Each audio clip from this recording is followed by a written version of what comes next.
혹시 여러분들이 모자 보신 적 있으신가요? 이거 시골 이장님 모자 아니야? 하시는 분들이 있으실 텐데 뭐 예능 프로그램이나 개그 프로그램 같은 곳에서 이장 역할로 나오면 꼭 이 모자를 쓰고 있는 걸 보신 적 있으실 겁니다. 근데 이 모자는 왜? 이 모자에 써있는 게 보이시나요? 바로 새마을. 네, 그 여러분들이 많이 들어보셨을 새마을 운동의 그 새마을입니다. 근데 이 새마을 운동이 우리나라뿐만 아니라 세계적으로 유명하다는 거 알고 계신가요? 특히 아프리카와 같은 나라들에 이 새마을 운동이 많이 수출되었습니다. 그렇다면 이 새마을 운동 과연 어떤 운동이길래 이렇게 전 세계적으로 유명한 걸까요? 자, 오늘의 1급 비밀, 박정희 대통령의 농촌 개발 프로젝트 새마을 운동 편 지금 시작합니다. 때는 1970년. 당시 대통령이었던 박정희 대통령은 한 가지 프로젝트를 진행하는데요. 바로 새마을 운동. 새마을 운동이 뭘 하는 운동인지 아시는 분들도 있고 들어만 보신 분들도 있을 텐데 이 새마을 운동 도대체 무슨 운동일까요? 간단하게 이야기하자면 농촌과 도시 간의 경제 성장 차이가 있으니까 농촌을 발전시켜보자 라는 운동입니다. 당시 대한민국은 경제 성장을 위해 많은 노력들을 하고 있었는데요. 특히 경공업을 발전시켜서 수출을 하면서 경제 발전의 자본을 마련하기 위한 일을 하고 있었죠. 그러다 보니 상대적으로 농업 부분에 대한 관심이 줄어들게 되고 이는 자연스럽게 농촌과 도시 간의 성장 차이를 만들어내게 됩니다. 결국 도시와 농촌의 불균형이 나타나기 시작했던 거죠. 아무래도 도시는 계속 성장하는데 농촌은 그대로 있으니까 실제로 농촌과 도시의 가구당 평균 소득을 살펴보면 이를 확인할 수 있는데 당시 농촌의 가구당 평균 소득이 도시에 비해 거의 30% 이상이 벌어지기도 했습니다. 이런 문제가 발생하다 보니까 정부에서 농촌을 살리기 위해 뭐라도 해야 되잖아요. 그러다 보니 이 정부에서는 어떻게 하면 도시와 농촌이 균형 있게 발전할 수 있을까? 이런 고민에 빠져 있었죠. 그렇게 나온 결과가 바로 새마을 운동이었던 겁니다. 그런데 사실 새마을 운동 이전에도 농촌 개발을 위한 정책들이 있었는데 새마을 가꾸기 이런 것들이 있었죠. 근데 이게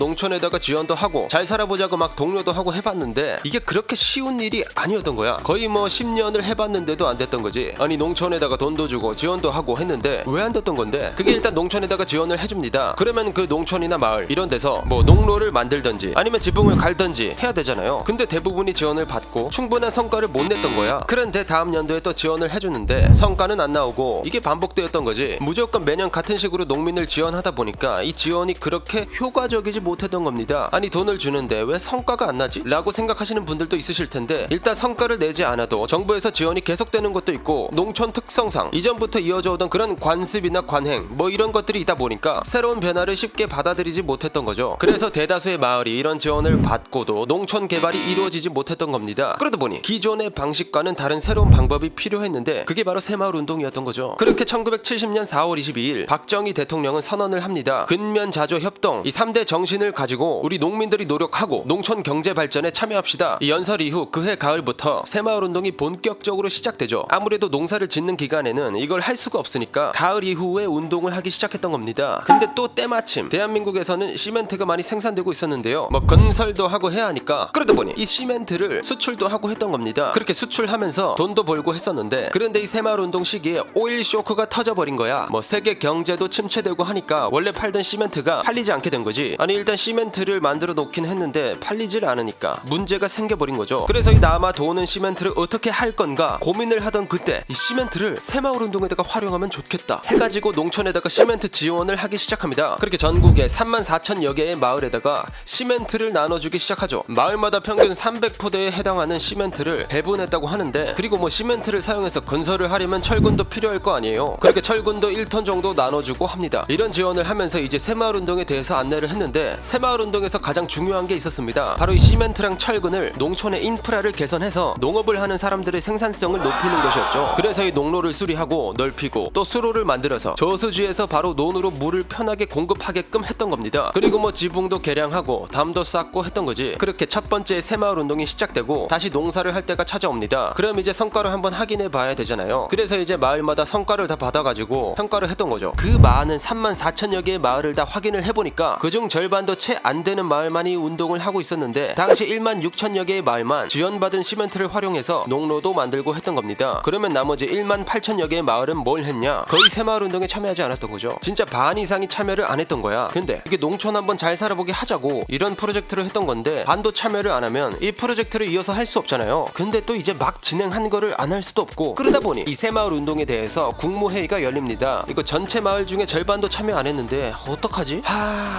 이거 도대체 왜 안 하는 거야? 내가 봤을 땐 이거 새마을운동을 잘 안 알려줘서 그래. 아 맞네, 오케이 결론은 그걸로 하고 회의 끝. 결국 마을의 농민들이 새마을 정신 뭐 이런 걸 아직 잘 모르고 있어서 참여를 안 한 것 같다 라는 결론이 나오게 되죠. 그래서 이 안건을 가지고 박정희 대통령한테 가봤는데, 저 대통령님, 이게 아무래도 농민들이 새마을 정신 뭐 이런 걸 아직 잘 모르는 것 같아요. 그래서 좀 더 잘 알려주고 하면 더 늘어나지 않겠습니까? 내가 봤을 땐 아니야. 전에도 해봤는데 이런 식으로 하면 안 돼. 이런 식으로 빠꾸를 먹은 거야. 아까 앞에서도 설명드렸듯 계속 지원을 해주면서 가다 보면 참여를 안 하는 마을은 계속 참여를 안 했다고 했잖아요. 박정희 대통령은 이미 이렇게 해서는 안 된다는 걸 알았던 거죠. 결국 박정희 대통령은 이 새마을운동을 이렇게 하기도 합니다. 이번에는 그 성과를 냈던 1만 6천 개의 마을 있잖아. 그 마을에다가만 더 지원해주자. 그리고 참여 안 한 마을 있지, 거기는 지원 싹 다 끊어버려. 이렇게 참여를 한 마을은 시멘트를 평균 200포대를 더 지원을 해줍니다. 그러니까 마을당 약 500포대를 지원을 해줬던 거지. 그리고 아주 성과가 좋은 마을은 돈까지 지원을 했습니다. 이렇게 박정희 대통령은 새마을운동의 성과에 따라 등급을 나눴는데요. 일단 정부에서는 이 농촌 마을을 3등급으로 나눴습니다. 자립마을, 자조마을, 기초마을 이렇게 나눴죠. 가장 성과가 좋은 마을이 자립마을, 그 다음이 자조마을, 그리고 거의 참여를 안 한 마을이 기초마을, 그리고 승급 기준도 확실하게 정해져 있었죠. 그러면 처음에 참여 안 했던 마을은 그대로 지원 못 받고 끝이야? 그게 두 번째부터는 지원을 아예 안 하고 정부에서 그 마을에 공문을 보냅니다. 거기에 뭐라고 써있냐면, 앞으로 여러분들은 새마을운동에 참여하지 않아도 좋습니다. 그런데 지원을 받고 싶다면 일단 먼저 마을 자체적으로 정부의 보조 없이 자금을 만들어 새마을운동에 참여하세요. 그리고 성과를 내면 그때 검토를 해보도록 하겠습니다. 이렇게 보냈다는 거지. 그러니까 새마을운동에 자발적으로 참여를 안 하면 정부의 보조가 없을 거다 라는 얘기입니다. 이렇게 마을마다 등급을 나눠놓고 차별적인 지원을 한 결과 는 어떻게 됐을까요? 아니, 지원을 해줘도 모자랄 판에 지원을 안 해주고 자발적으로 해라? 이러면 하는 마을이 없을 것 같은데? 라고 생각하시는 분들도 있을 겁니다. 그런데 놀랍게도 결과는 매우 성공적이었죠. 아까 말한 1만 6천 개의 마을은 또 열심히 참여해서 성과를 냈습니다. 그런데 그 참여 안 한 1만 8천 개의 마을 중 6천 개의 마을은 자체적으로 자금을 모아서 새마을운동에 참여했던 거죠. 그러다 보니 정부에서는 자력으로 참여한 마을을 아까 1만 6천 개의 마을에 포함을 시켜서 지원을 해주게 됩니다. 그리고 나머지 1만 2천 개 마을, 두 번에 걸쳐서 참여하지 않은 마을은 또 지원을 안 하죠. 그리고 또 공문을 보내는데, 아니 너네 계속 이러면 우리가 지원 주고 싶어도 못 줘. 쟤네 봐봐, 하니까 바로 주잖아. 그리고 이 새마을운동 한두 번 하고 말 거 아니니까 참여하는 게 좋지 않겠니? 이렇게 계속 새마을운동을 진행하게 됩니다. 그래서 이 새마을운동의 결과가 어떻게 됐을까요? 그 성과가 없어서 탈락시킨 그 마을들이 계속해서 자력으로 올라와서 새마을운동에 참여합니다. 그러다 보니 1977년이 되니까 거의 99%의 마을이 모두 새마을운동에 참여하고 있었죠. 그리고 1979년까지 약 9년 만에 약 97%가 자립마을로 승격했다고 합니다. 자립마을로 승격했다는 건 그 마을 자체가 경제 발전을 이루었다는 거잖아요. 실제로 당시 농촌의 80%에 달했던 초가지봉은 1975년에는 거의 다 없어졌다고 하죠. 특히 1970년에는 전기가 들어온 마을은 20%에 불과했는데 1978년에는 98%로 거의 모든 마을이 전기를 사용할 수 있었습니다. 아니 뭐 농촌 개발이 이루어진 건 알겠는데 아까 도시랑 농촌 소득 차이도 이야기했잖아. 그건 해결됐어? 그게 아까 30% 이상이 차이가 났다고 했잖아요. 그런데 새마을운동이 진행되고 나서 도시 소득에 비해 68.5%였던 농촌 소득이 도시 소득을 넘어버립니다. 그리고 본격적으로 새마을운동이 진행이 됐던 기간에 매년 대한민국 1인당 GDP가 연평균 1% 이상씩 매년 증가하기도 했죠. 진짜 엄청났던 경제 개발 프로젝트였던 겁니다. 그런데 이런 새마을운동이 순전히 박정희 대통령의 개인적인 구상에서부터 시작되었다는 거 알고 계신가요? 어떤 사업을 진행할 건지, 어떤 방식으로 진행할 건지 등 대부분이 박정희 대통령의 개인적인 구상에서 나왔다고 하죠. 게다가 이 노래 아시나요?